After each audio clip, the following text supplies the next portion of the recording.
Do you have the faintest idea what my daughter's legs cost me? The woman in the cream suit didn't wait for an answer. $400,000, 17 specialists, 4 surgeries. And you? A man with grease under his fingernails? Want me to believe you heard something none of them did? No, ma'am. I'm telling you I heard something. Mom, listen to me. He heard the click. 11 years. Doctors, engineers, all of them. Nobody ever heard the click. The girl in the braces was 19 years old. She had been telling people about that sound since she was 12. If stories like this one are the reason you're here, take 2 seconds and subscribe before we start. It helps more than you'd think. All right, Tucson, Arizona. On the eastern edge of Tucson, where the old highway stops curving and runs straight into the desert, there was a small repair shop with a wooden sign out front. Rutledge Garage. The owner was Calvin Rutledge, 37. Broad through the shoulders, with grease worked so deep into his knuckles no scrubbing took it out. People out that way knew him for 3 things. He never lied about the condition of a vehicle. He never charged past the number he'd quoted, and he never turned anybody away because the money wasn't in their pocket that week. What they mostly didn't know was where his hands came from. 11 years in a mine service yard in Bisbee, on diesel engines and heavy equipment. Machinery where a pivot 2 millimeters off its axis chews a 40-ton machine to pieces over 6 months, and nobody notices until something expensive lets go on a grade. And 3 years before that, apprenticing under a fabricator in Marana named Walt Kiernan, who built standing frames and adaptive rigs for people their insurance companies had stopped returning calls to. Walt had been gone 4 years. Steel doesn't care how sorry you are.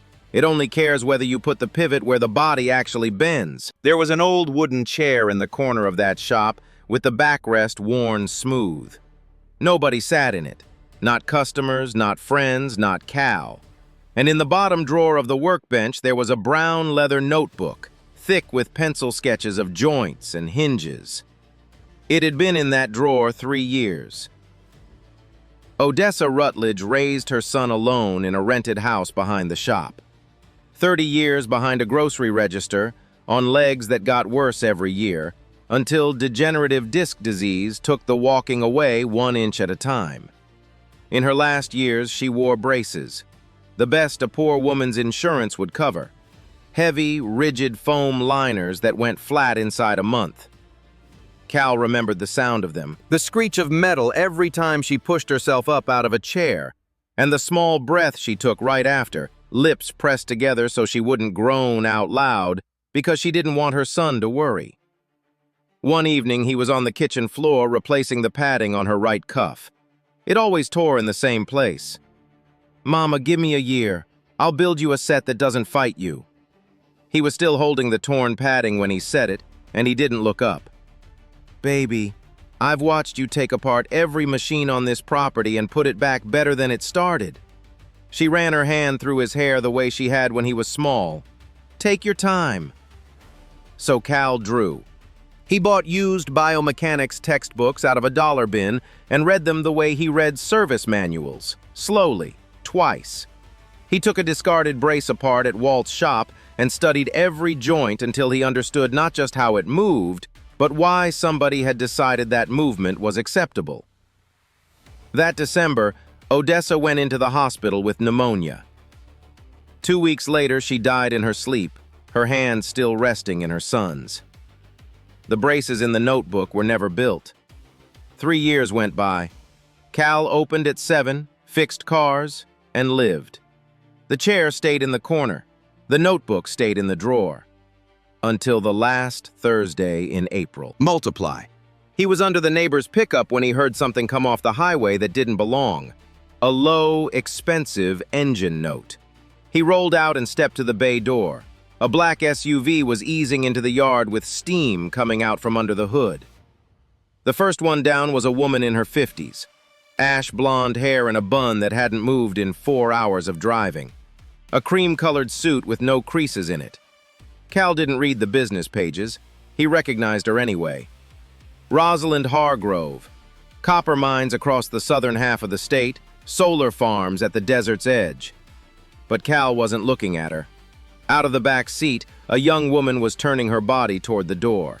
19 maybe, chestnut hair tied low, a face that was completely closed. Both legs were locked into polished metal braces running thigh to ankle, stamped near the knee with a small silver arc. Meradyne, one of the biggest names in mobility devices in the country. She set her walker on the concrete, braced both arms, and lifted herself out in a sequence so rehearsed it had gone past graceful and out the other side into mechanical.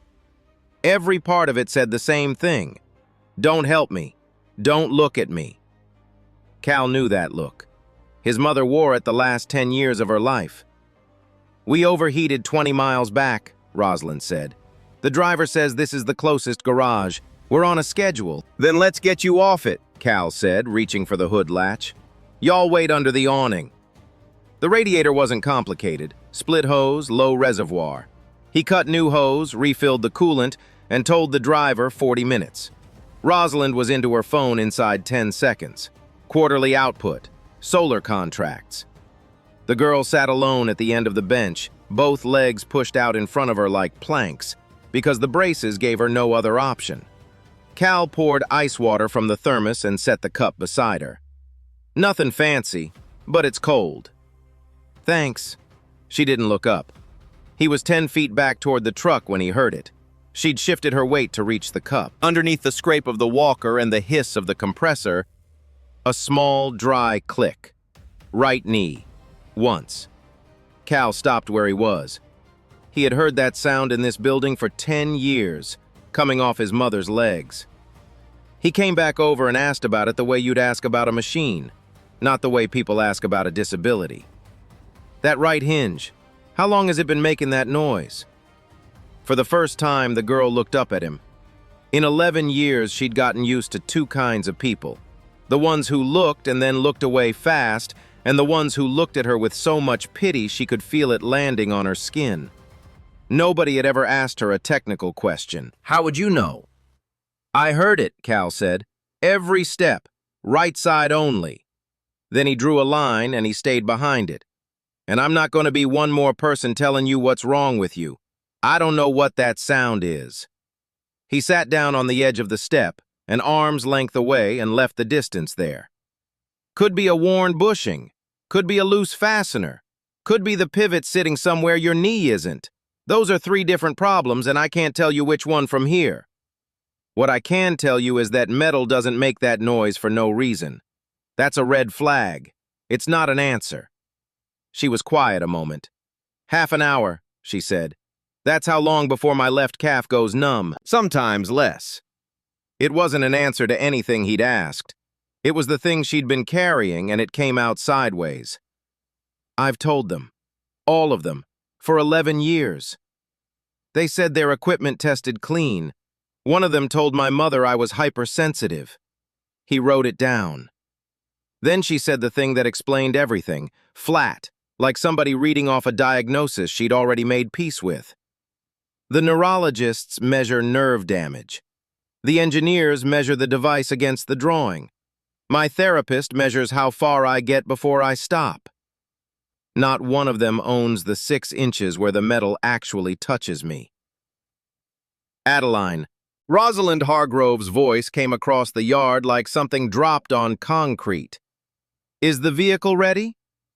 20 more minutes, Cal said, and stood as he said it. He should have stopped there.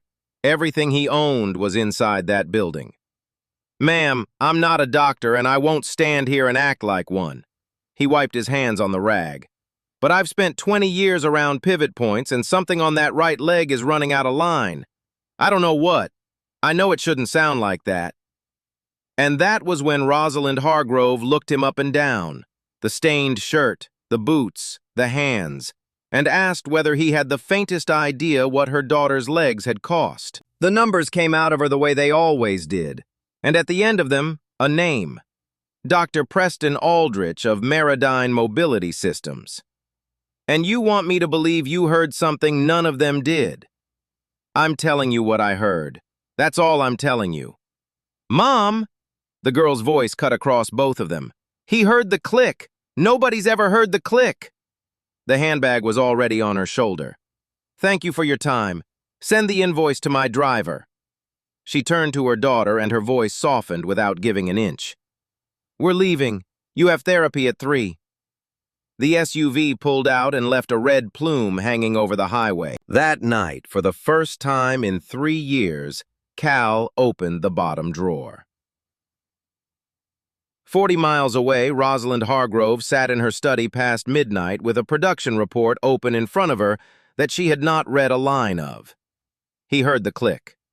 She opened the second drawer of her desk and took out a photograph she never kept on the surface.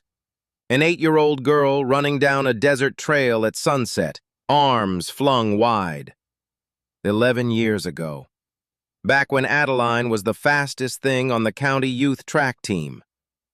The 14th of March. There was a statewide meet that day, and Addie had reminded her mother about it every morning for a week. You drive me, not the driver, you! I want you in the stands where I can see you, Rosalind promised.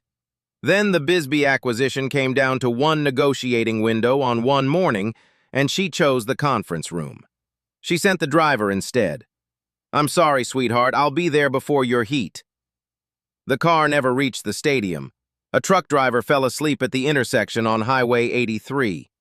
The girl in the back seat woke up 3 days later and never felt her legs the same way again. Incomplete spinal cord injury, meaning there was still something left to work with. Rosalind won Bisbee. That mine printed money for her every day afterward. From that morning, she fought a different war the only way she knew how. 17 specialists, 4 surgeries, and at the top of all of it, the Meridyne program. 6 design iterations across 4 years, a brace system built for exactly 1 patient on Earth. She signed every check without blinking.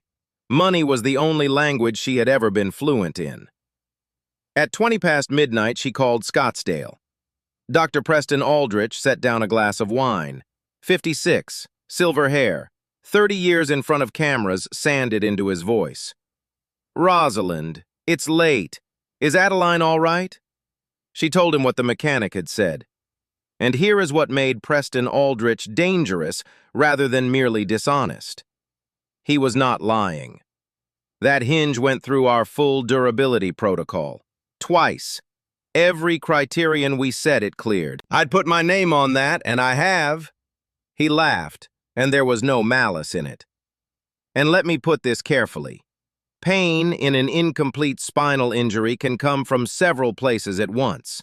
Nerve pathways, muscle compensation, positioning, the device. It's real. I'm not saying it isn't. I'm saying pain by itself doesn't tell you where it's coming from. Then he reached for the only thing that has ever worked on a mother carrying guilt. But here's what worries me. If an unlicensed man puts his hands on that equipment and something gives on a staircase, she doesn't just fall, Rosalind. Are you prepared to gamble that? When she hung up, she was standing exactly where she'd stood for 11 years, between one fear and another. Everything Preston Aldrich told her was true. It was also, in the one way that mattered, incomplete. At the far end of the hallway, her daughter was still awake.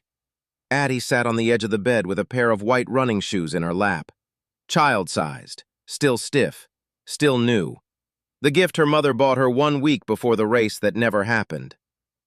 11 years at the bottom of a closet under a folded blanket where nobody would find them. She didn't keep them out of hope.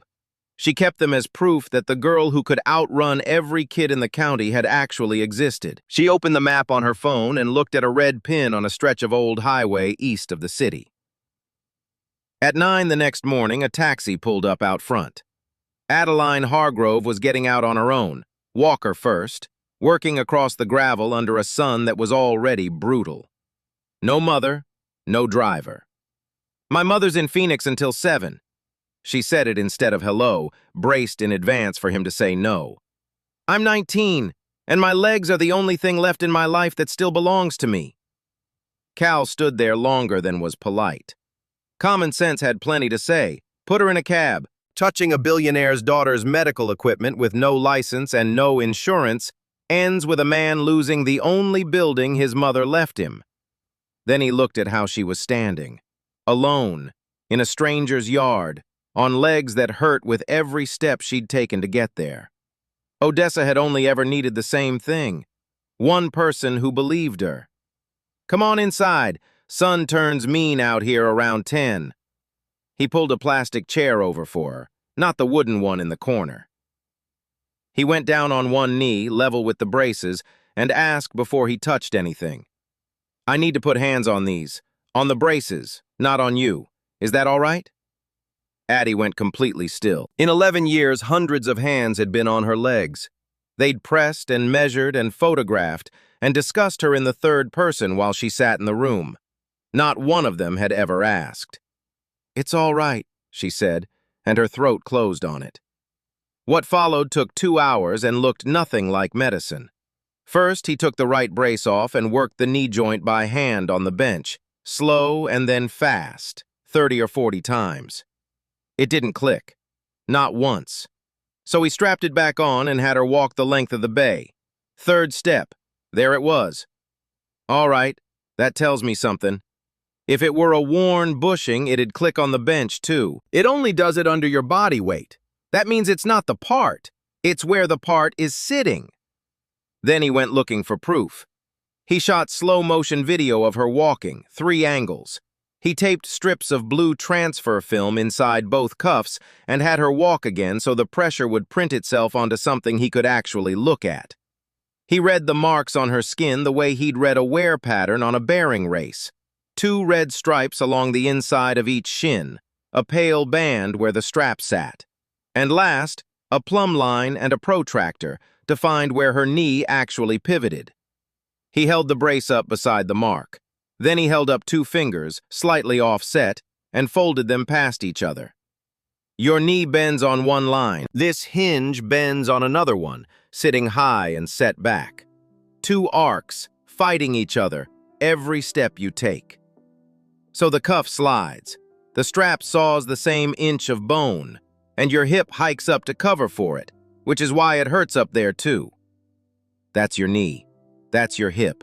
That's the click. Then he hooked a luggage scale into the Meridyne set and lifted it off the bench.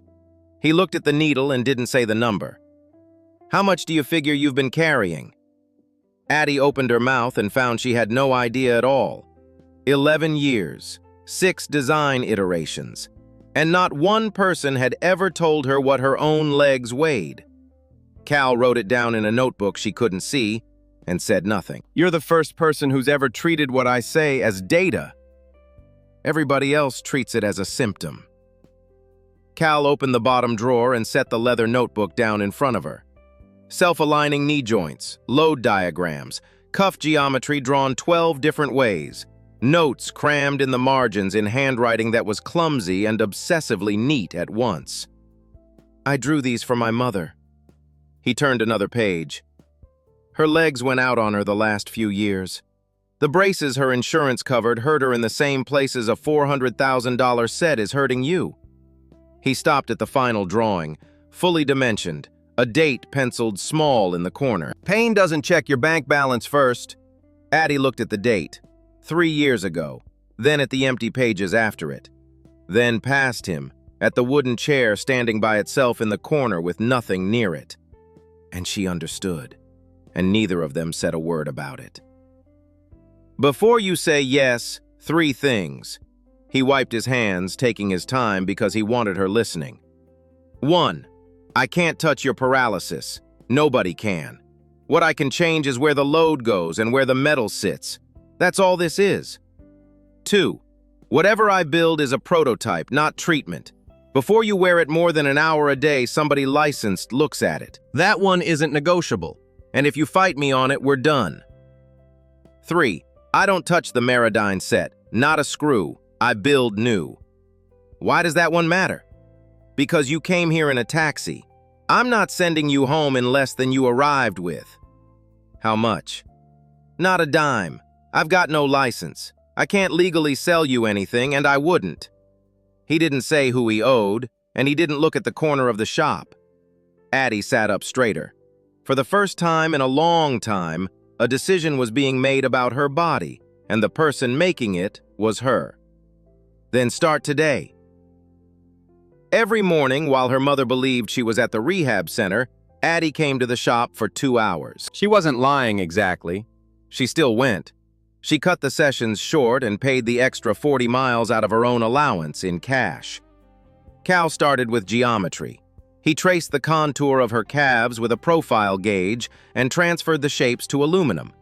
He built a welding jig out of angle iron before cutting a single piece of tubing because the whole job lived or died on whether the hinge axis stayed where he set it while everything else got welded around it. A friend in Phoenix who builds race cars shipped down lengths of 60-61 aluminum. The cuffs he vacuum formed over foam molds cast off her own legs. The dampers took longest. Miniature oil-damped units of the kind used in orthotic prototyping, tracked down through a supplier who'd sold to Walt Kiernan back when Walt was alive to buy things. Cut, weld, deburr, ream, test fit, take it apart. Fix what the test fit found. And here is the thing about Cal Rutledge that everybody who worked with him eventually ran into. He kept it all in his head. 20 years of doing this alone in a one-man shop, and the man had never written down a test result in his life. He'd know a bearing was going by the sound of it and never note the date. He'd solve a problem on a Tuesday and rebuild the same fix from memory the following spring. It had never once cost him anything. He was working on trucks. Addie was the one who wrote things down. He'd handed her a pencil the second morning and turned the notebook to the first blank page in the back, mostly to give her something to do, and she filled in columns. Time worn. What hurt? What changed since yesterday? She caught things he didn't. That the left cuff caught when she sat more than 40 minutes. That the fourth step going downhill was always the bad one. That the pain spiked not when she was tired, but when she was concentrating on something else and stopped compensating. She showed him that last one on a Thursday.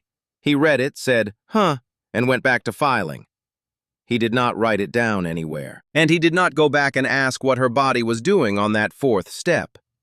"You're putting bicycle parts on my legs." He didn't look up from the mount he was filing.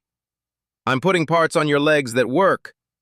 The last outfit put parts on your legs that photograph." And Addie laughed loud enough that it startled her. The supplier called back on day 6 to confirm the order. Cal took it on speaker with his hands full. The voice on the other end got 4 words in, paused, and asked if he could put the owner on. Cal gave the man the order number and hung up. "Been these guy they asked to go get the owner since I was 22. He didn't say it bitter. He said it the way you'd mention a stretch of road that always floods. On the 7th morning, while an adhesive cured, Addie told him about the shoes, about the trail, about the meet on the 14th of March. She told it in the voice of somebody who has rehearsed a story 1,000 times in her head and never once said it out loud. "Does your mother know you still have them?" "No." She turned a square of pressure film over in her fingers. "My mother can't talk about that day. 11 years, and we've never gotten past 2 sentences about it. She just signs checks. Checks are how my mother cries." Cal was quiet a long time. That chair in the corner was hers. He set the wrench down instead of tightening anything with it. 3 years, and I still can't carry it out of here. You can't fix what already happened. All you can do is finish what it left half done.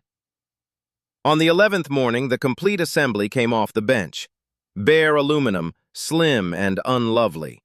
Cuffs contoured to the exact curve of her calves.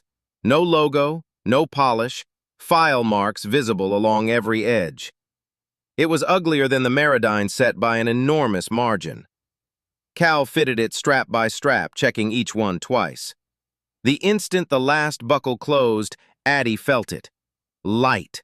So light she thought something had been left off. "Slow," Cal said, standing an arm's length off, close enough to reach her, far enough to let her do it herself.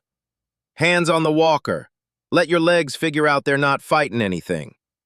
She took a breath, pressed down, and stood. No screech, no click, no blade going into the inside of her knee, just her own weight running down through a frame and into the concrete. For the first time in 11 years. It doesn't bite. She took a step, then another. The knee swung with her instead of against her. She laughed, a choked, ragged sound, and took a fourth step, and a fifth, faster, because 11 years of hunger does not come with brakes on it. Slow down! On the sixth step, she pivoted hard to turn and look at him. Her left hip came around. The frame didn't. There was nothing on that assembly telling her pelvis to rotate with her legs, and her left thigh couldn't cover the gap. The walker went sideways. Cal got a forearm under her back and turned to fall into a slide. She went down hard enough to knock the air out of her and no harder. The knee units locked exactly as designed. Neither leg twisted. And in that exact second, the bay door came open. "That's mine!" Cal wasn't looking at the door. He was down beside her with his hand flat on the frame. "That's not you. That's mine. I solved heel to toe. That's where I put all of it. I never tested a turn." And then, quieter because he'd just worked out why. There was nobody here to turn. "Get away from my daughter!"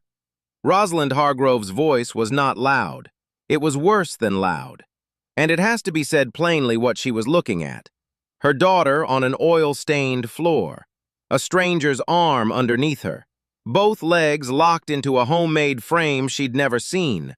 And $400,000 of equipment lying on a bench like scrap. Every fear Preston Aldrich planted in her at midnight went off at once. She crossed that shop, dropped to her knees, and her hands went over her daughter, neck, shoulders, spine, and would not stop shaking. "Look at me. Can you feel your legs?" "Mom, I'm fine. I fell. That's all that happened." "That's all that happened." She turned on Cal, and 11 years of guilt came out as heat. "Do you understand whose liability this is? Not yours, mine. I signed every consent form in that file. If something in that frame lets go on a staircase, I'm the one who sat here and allowed it. 11 years. $2 million buying her the safest thing money could find. And she took a taxi past all of it to sit on a garage floor. What school did you train at? Diesel shop in Ajo. Mine service yard in Bisbee. 3 years under a fabricator in Marana who built standing frames for people your specialists never called back." He said it the way a man reads off a parts list. Evenly, in order, without heat. He had answered that question before. "Now ask me the second one. The one about what I found." She didn't. "Mom!" Addie was up on one elbow and her voice tore across the shop. "I walked 4 steps without pain. 4! Do you know the last time that happened? It was the morning you sent the driver. 11 years, and mother and daughter had never spoken about that day out loud. Now it was lying on the floor in front of a stranger." Rosalind's face went white, and then she did what she'd done every time something got past her guard. She froze over and gave an order. "Get in the car!" At the door, Addie looked back. Her eyes found Cal's, and in 1 second he read 3 things in them: an apology, a thank you, and something that looked a great deal like goodbye. The SUV pulled out of the yard. Cal sat down on the floor where she'd fallen and put his head in his hands. 3 days later, a thick envelope arrived from a law firm downtown. "Cease all contact with Miss Adeline Hargrove. A warning that charges, unlicensed practice, endangerment of a vulnerable adult, were under consideration." Clipped to it was a 2-page technical assessment on Meridyne letterhead, signed by Preston Aldrich, concluding that a homemade device of unknown provenance presented an unacceptable risk to a patient with an incomplete spinal cord injury. That same afternoon, in an office in Scottsdale, Aldrich pulled a folder out of a cabinet. He sat with it a long time. He did not open a laptop. He did not call engineering. He did not make a note. He called investor relations and told them to move the Series C close up to the end of the month. Then he put the folder back exactly where he'd found it. The days that followed were the worst Cal had had in 3 years. He opened at 7. He fixed cars. Anybody who knew him could see something had gone out of him. On the fourth night, he picked up the screwdriver set and put the bit against the first bolt of the right knee joint. And his eyes went to the corner of the shop. He didn't need the whole memory.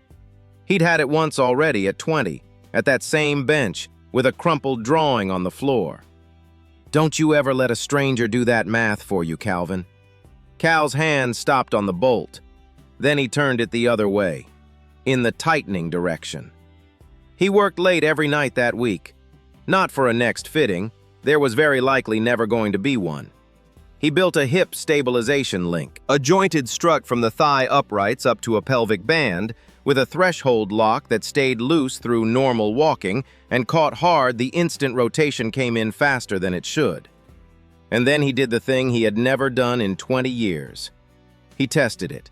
50 turns on the bench with a weighted dummy leg in both directions at 3 speeds. And he wrote down every single one. Then he kept writing. 20 pages in that clumsy, careful handwriting. Every component and what it did. Every adjustment and which way to turn it. Where to look for redness. What noise means stop walking right now. A wear schedule starting at 1 hour a day and climbing over 8 weeks. It took him longer than building the leg. He wrote it so that if those braces ever reached her, she wouldn't need him. When it was done, he packed the frame and the manual into a wooden crate and addressed it to the house on the ridge. He never mailed it, because on Saturday afternoon, the black SUV came back for the 3rd time. Rosalind Hargrove had not slept properly in 9 days, so she did the thing she was better at than almost anyone alive, and the thing she should have done 11 years earlier. Due diligence. She started with her own files because she keeps everything. 9 letters, written by her daughter between the ages of 12 and 17, describing pain, where it was, when it came, what it felt like. Rosalind had forwarded every one of them to Meridine herself, and 9 responses filed directly behind them. The same phrase, 9 times across 5 years. No clinical basis identified. Then she went looking for a name and found one on a fitting evaluation from 6 years earlier. A licensed orthotist who did 1 session with Addie and never appeared in the file again. Nadine Kessler, CPO. The call did not go the way Rosalind expected. I wrote a memo about your daughter's alignment 3 days after I fitted her. I still have my copy. Nobody argued with me. They just stopped putting me on the schedule. So no, I'm not driving to Tucson on your word that you've had a change of heart. Kessler wanted the complete file first. Every fitting record, every response letter, every iteration spec sent to her office, and 3 days to read them. Rosalind Hargrove, who had not been made to wait for anything in 20 years, sent the file and waited 3 days. Then she invited both sides. The garage, because the prototype was there and Kessler wanted to see it fitted on the patient, not photographed on a bench. Her attorney advised her, in writing, not to attend. She overrode him. And when Addie asked to come, her mother didn't decide for her. That was the first time in 11 years. Aldrich came through the bay door first. Silver hair, gray suit, a smile calibrated over 3 decades of speaking to donors. He held his keys out toward Cal without looking at him, the way you'd hand them to somebody whose job it was to move the car. Cal took them, set them on the bench, and said nothing. Mrs. Hargrove, Ms. Kessler. He addressed the 2 of them, and only the 2 of them. Nobody doubts anyone's good intentions here, but good intentions are a substitute for 30 years of validation work. What Preston Aldrich did not understand was that he'd walked into the one kind of room where a nice finish counts for nothing. Cal laid both sets side by side under the shop light. One gleaming, stamped with a silver arc, one bare aluminum, still carrying the marks of the file. Kessler didn't touch either of them. She picked up the 20-page manual and read for a full minute in a silent room. Nobody writes a wear schedule for a device they're not afraid of. Cal handed her a goniometer out of the drawer. 4 tests: weight, range, axis, gait. Run them however you want. I'll take whatever the tools say, including the answer where I'm wrong. The first test was weight. Both legs, straps, and footplates as worn. Kessler said, not counting the walker. She passed the luggage scale to Rosalind because Rosalind was the one who needed to feel it. 12 pounds. She set it down, hooked the aluminum set, and lifted again. 7. She stood there with the needle still settling. Your daughter has carried that difference up every curb in this state, Cal said. 4 years on this set alone. The second test was range. Kessler flexed the Meradyne knee by hand. It ran through one dead plane and nothing else, and when she snapped it through under load, it made a small, dry click. That sound, the one Rosalind Hargrove had been hearing off her own daughter's legs 1,000 times a week for 4 years. Her face changed completely. Tactile impressions aren't data, Aldrich said, and some of the warmth had gone out of him. The third test was axis. Kessler set the goniometer against Addie's knee, found the anatomical pivot, and read it out. Then she set it against the hinge center of the Meradyne brace and read that. Then she laid an anatomy reference flat between the two numbers, a book anybody can buy for $30. Dr. Aldrich, Rosalind said, read it. But he already had. He'd read it before she finished asking, and for half a second Preston Aldrich hesitated. And a woman who had spent 30 years across the table from people whose whole job was not letting their face move, saw it land. The fourth test was gait. 2 slow-motion clips side by side. Addie in the Meradyne set, Addie in the prototype. On the left, the cuff sliding a 1/4 inch every stride, the hip lifting to clear the leg. On the right, none of it. For the record, out loud, in front of everybody, this frame is a prototype, and it is not clinically validated. I wouldn't sign off on unsupervised daily wear today, and Mr. Rutledge wrote the same thing on page 1 of his own manual. She turned the aluminum knee over once more before she set it down. But the alignment is right. The load path is right. The pressure zones are right. Which is more than I can say for the device this family paid $2 million for. Tolerance deviations are normal in any manufactured.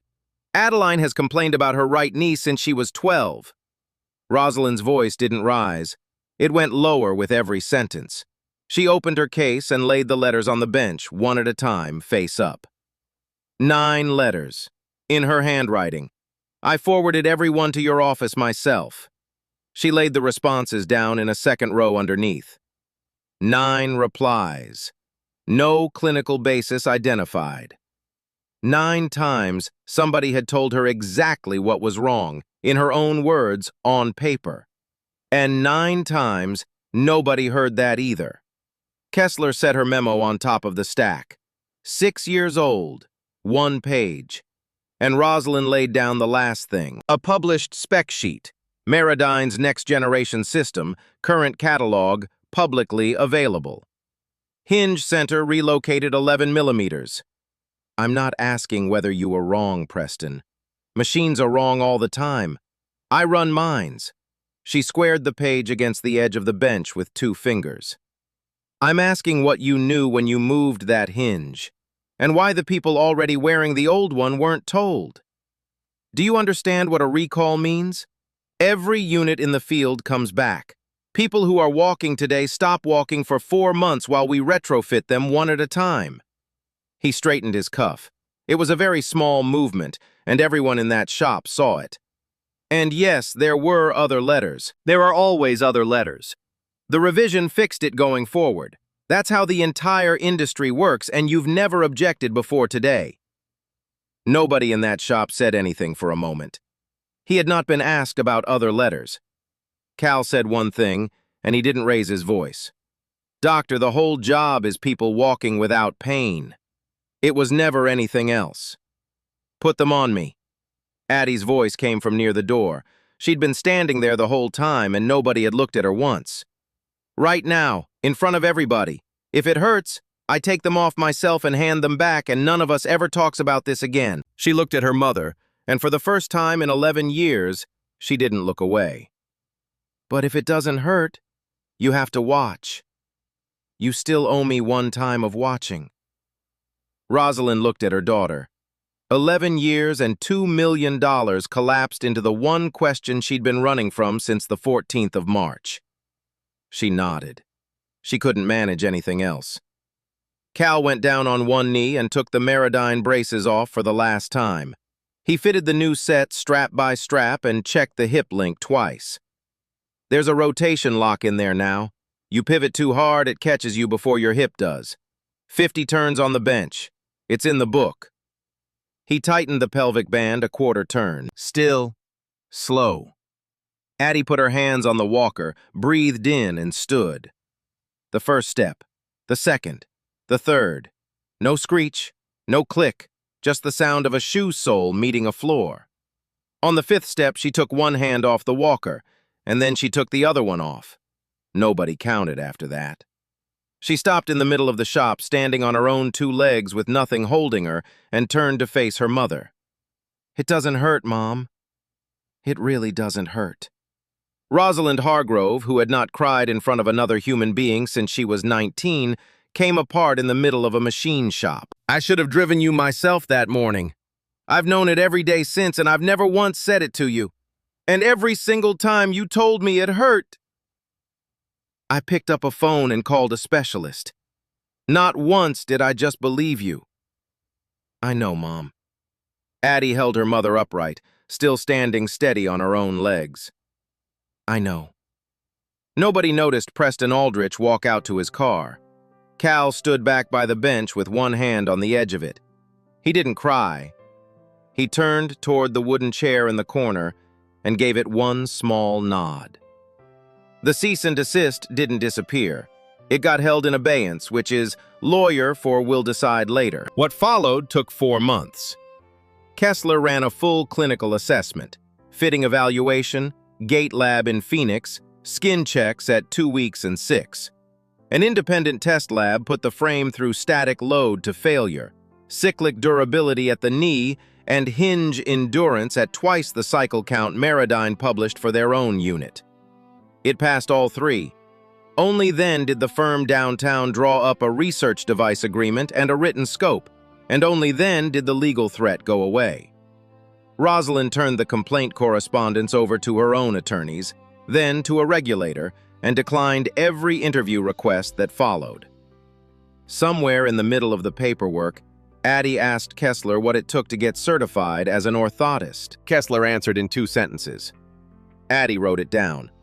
Preston Aldrich had 30 years, a doctorate, a laboratory, and a magazine cover. Cal Rutledge had a toolbox and a girl who kept a log. What separated them was never the credential. It was that one of them collected what she said, and one of them filed it. 6 weeks later, Rosalind Hargrove offered Cal a job. Chief engineer, 7 figures, a private laboratory. "Ma'am, I do my best work with dirty hands and a door that opens onto a highway." He looked at the letter a while before he handed it back, so she'd know it hadn't been easy. "Put me somewhere folks have to get past 3 receptionists to reach me, and I'll turn into another Preston Aldrich before I notice it happening." Then he told her what he did want, and he'd clearly thought about it. A building he owned outright in his name with nobody's logo on the door. Kessler on contract 2 days a week.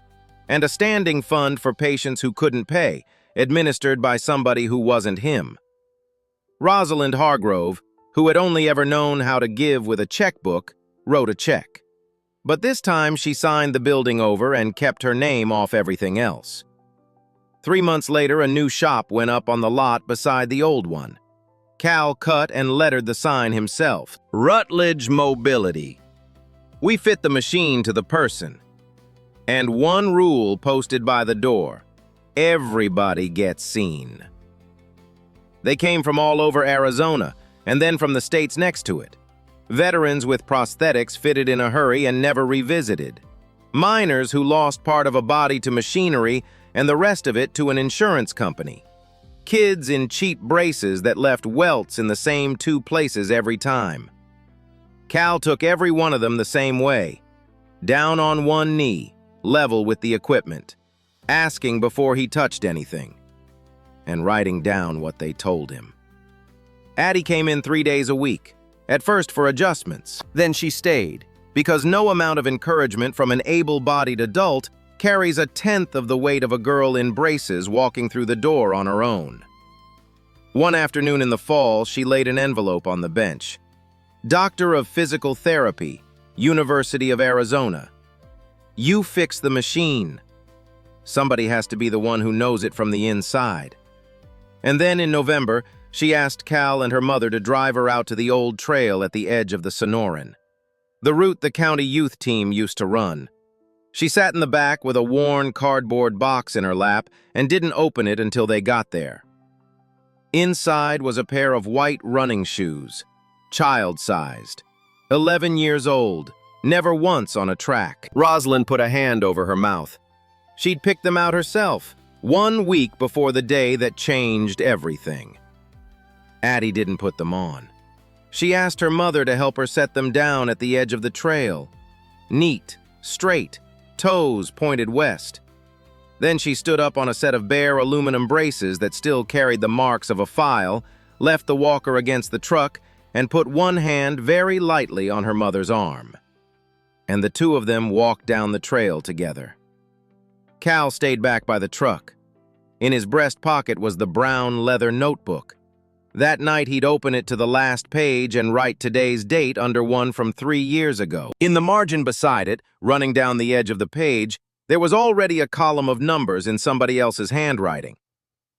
11 years. That girl told people something was wrong. It took a man who listened for a living to hear it. The wind came down off the ridge and moved through the laces of 2 small white shoes, standing straight at the edge of the trail, toes still pointed west.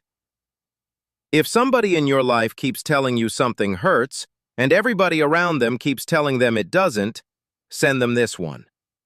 Comment and tell me what you'd have done in Cal's place. Subscribe, and I'll see you in the next story.